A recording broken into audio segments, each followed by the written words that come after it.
Hello दोस्तों, स्वागत है आप सभी का अपने इस यूट्यूब चैनल गुरुजी 4.0 में।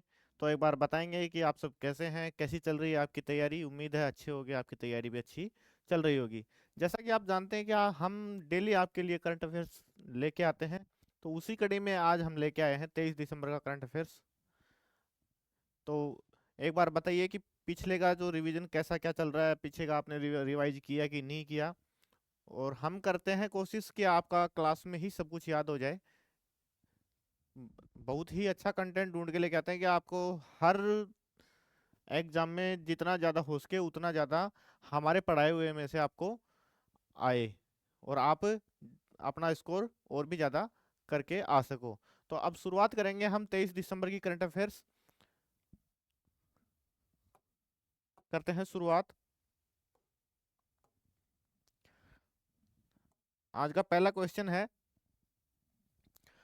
नई दिल्ली में दूसरे डब्ल्यूएचओ वैश्विक शिखर सम्मेलन में जारी स्मारक डाक टिकट पर प्रदर्शित अश्वगंधा किस चिकित्सा पद्धति से संबंधित है। तो एक तो आप ये नाम देख रहे होगे, अश्वगंधा। अश्वगंधा क्या है? एक जड़ी बूटी है।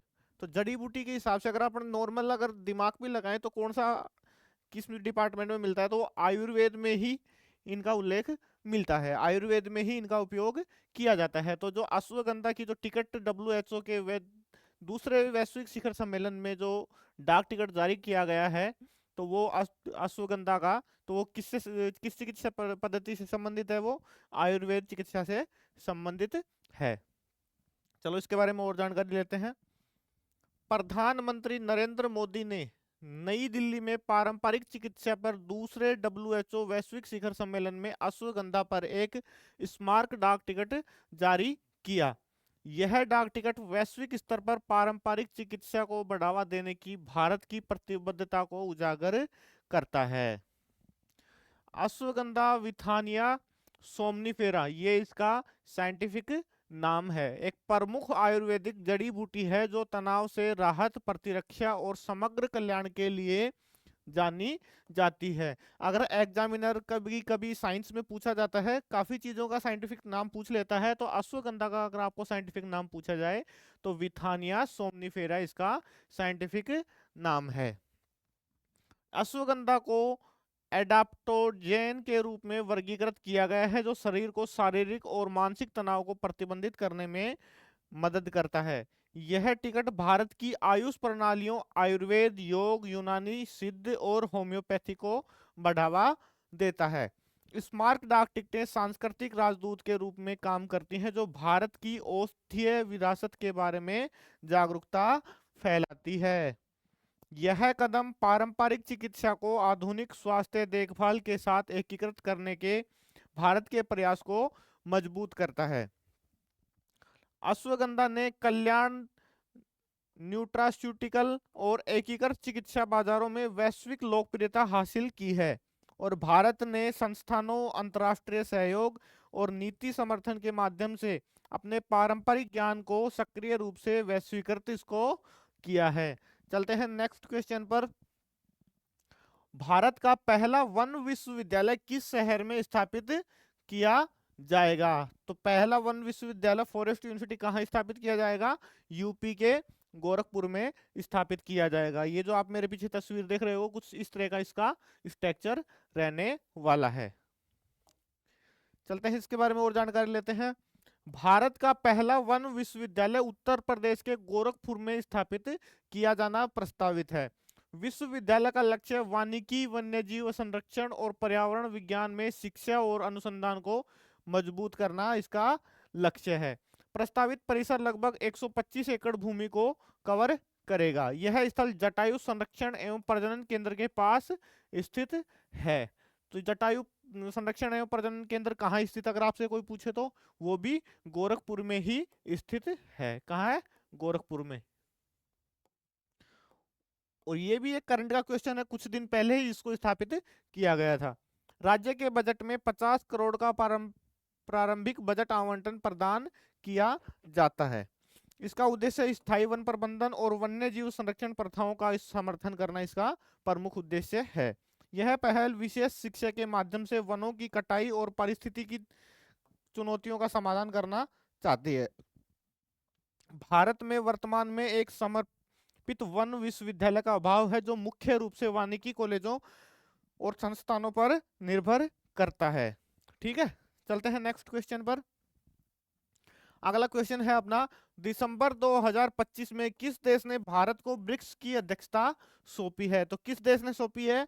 वो सौंपी है ब्राजील ने। किसने सौंपी है? ब्राजील में। ठीक है, तो पहले देखो ब्रिक्स में ये है, बी का मतलब ब्राजील, आर का मतलब रसिया, आई का मतलब अपना प्यारा इंडिया, सी का मतलब चाइना और एस का मतलब साउथ अफ्रीका इसका मतलब है। पहले जब ब्राजील की स्थापना हुई थी, ब्राजील की स्थापना कब हुई थी, सॉरी ब्रिक्स की स्थापना कब हुई थी? 16 जून 2009 को। कब हुई थी? 16 जून 2009 को। अब इसमें पहले कितने देश थे? 5 देश इसमें थे, लेकिन 1 जनवरी 2024 को, कब? 1 जनवरी 2024 को 4 और नए देश इसमें जोड़ दिए गए। कौन से? सऊदी अरब, इजिप्ट, इथोपिया, ईरान और यूएई। लेकिन जो सऊदी अरब है ना, वो सऊदी अरब भी अभी भी इसका सदस्य नहीं है। क्या है? सऊदी अरब अभी भी इसका सदस्य नहीं है। ये एक आवेदित सदस्य के रूप में इसमें भाग लेता है। ठीक है, तो सऊदी अरब अभी भी इसका सदस्य नहीं है। चलते हैं नेक्स्ट क्वेश्चन, इसके बारे में और जानकारी लेते हैं। 1 मिनट।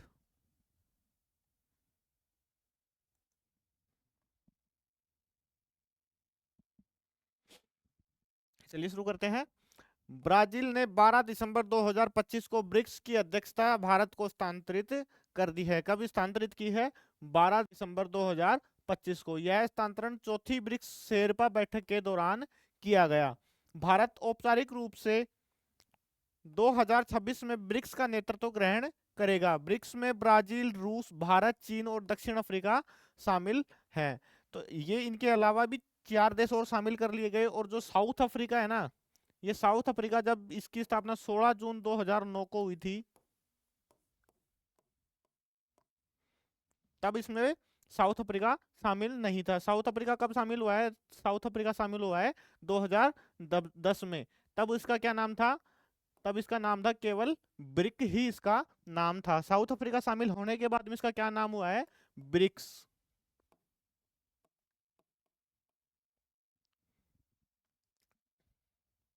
ब्रिक्स की अध्यक्षता हर साल सदस्य देशों के बीच बदलती रहती है। ब्राजील ने शेरपा मॉरिशस और लीरियो ने भारत के शेरपा सुधाकर दलेला को ब्रिक्स पुरस्कार सौंपा है।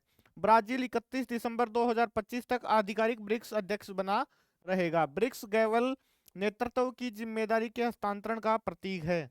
और ब्राजील की 2025 ब्रिक्स प्राथमिकताओं में वैश्विक स्वास्थ्य सहयोग और जलवायु इसमें परिवर्तन इसमें शामिल थे। चलते हैं नेक्स्ट क्वेश्चन पर। 1 जनवरी 2026 से एयरटेल इंडिया के नए एमडी और सीईओ के रूप में किसे नियुक्त किया गया? तो किसे नियुक्त किया गया? वो शाश्वत शर्मा को नियुक्त किया गया है।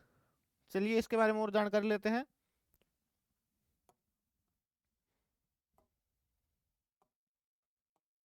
अच्छा, वो ऐड नहीं हुआ। चलो मैं एक बार ऐड कर देता हूँ।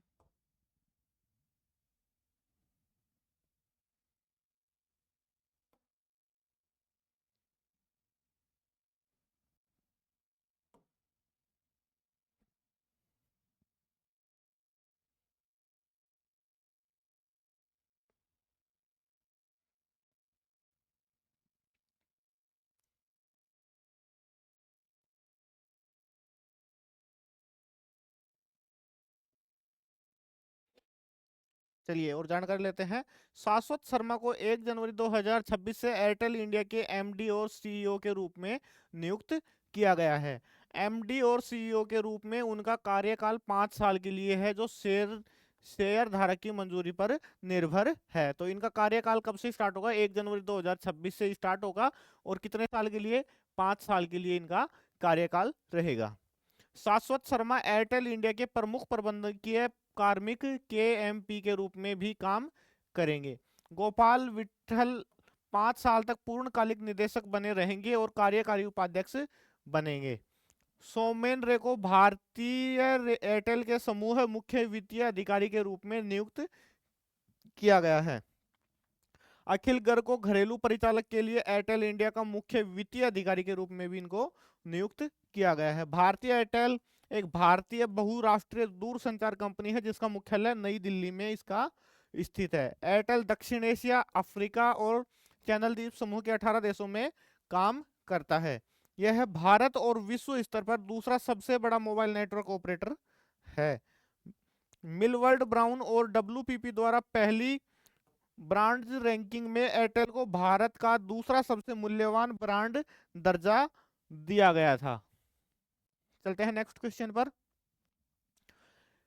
किस चिड़ियाघर ने हाल ही में पशु विनिमय कार्यक्रम के तहत दक्षिण अफ्रीका से 8 ब्लैक कैप्ड कैपुचिन बंदरों का आयात किया है? तो कौन से ने किया है? वो बनेर घट्टा जैविक उद्यान ने 8 black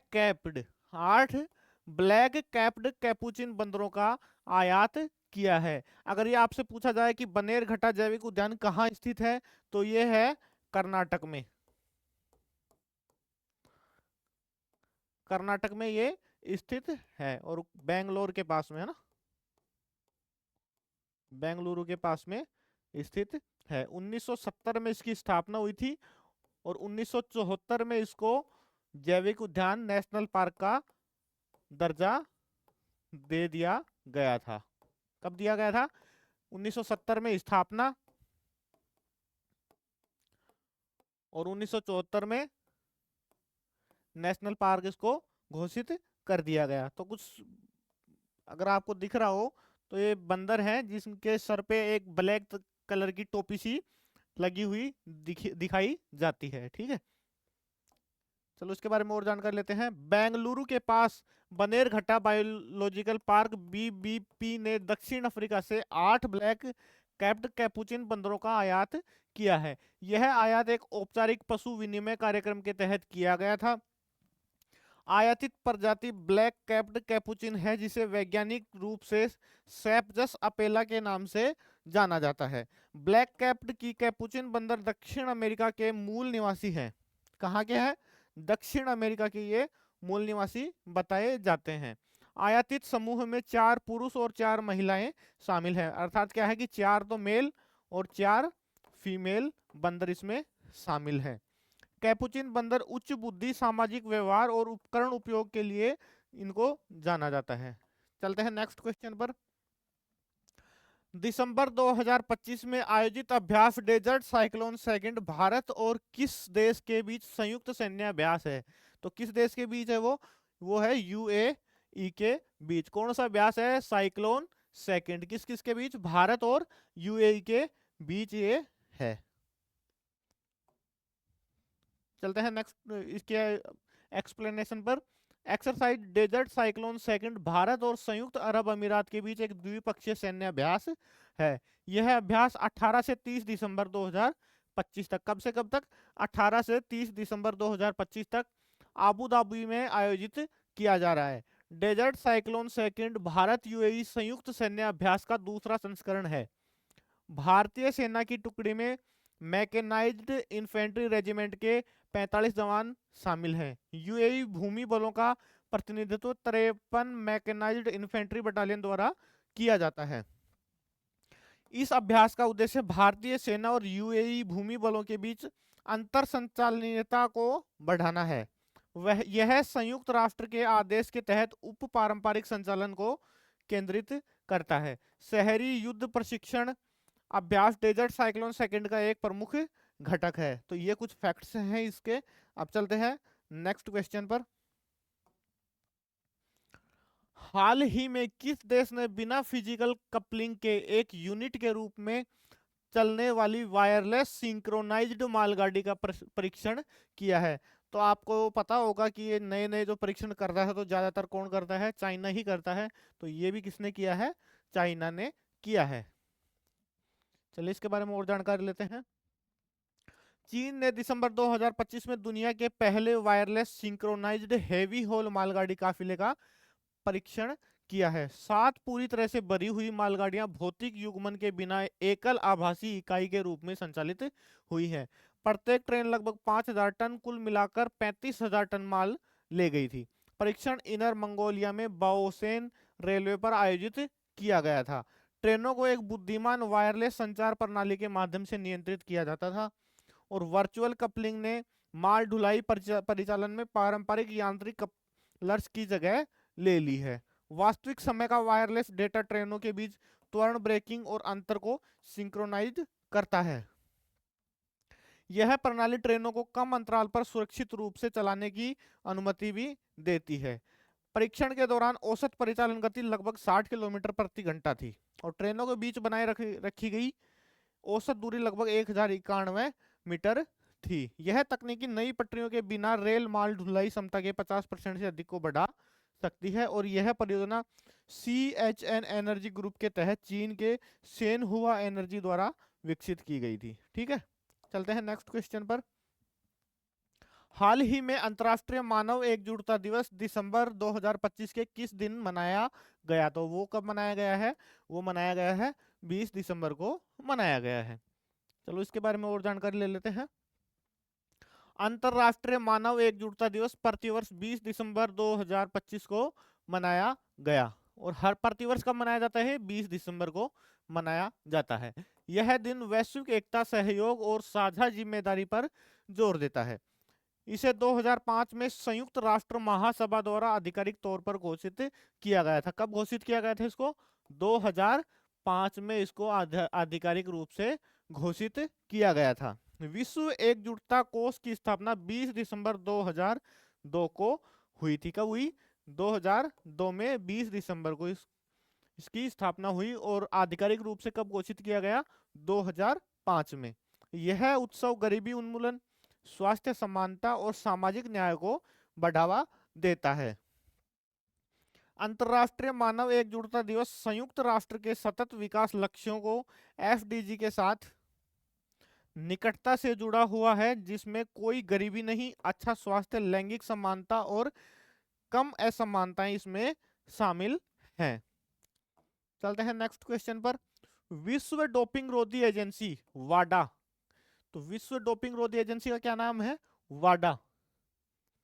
world anti doping agency की नवीनतम रिपोर्ट के अनुसार 2025 में डोपिंग उल्लंघन के मामले में कौन सा देश वैश्विक सूची में शीर्ष पर रहा है? तो वो कौन सा देश रहा है?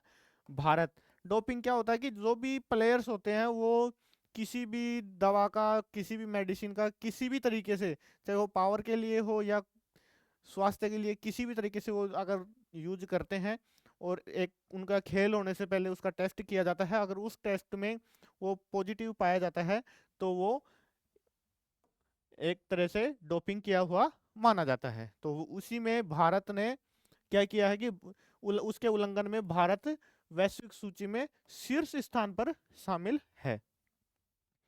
देखिए टोटल सैंपल टेस्ट कितने हुए थे? 4064 इंडिया के, तो इसमें 3.26% पॉजिटिव पाए गए थे। साउथ अफ्रीका में जैसे 4169 हुए तो उसमें 2.04, और ऐसे करके अगर थाईलैंड में है तो 3402 हुए तो उसमें 1.93% पॉजिटिव पाए गए। तो इस तरीके से ये एक रिपोर्ट है।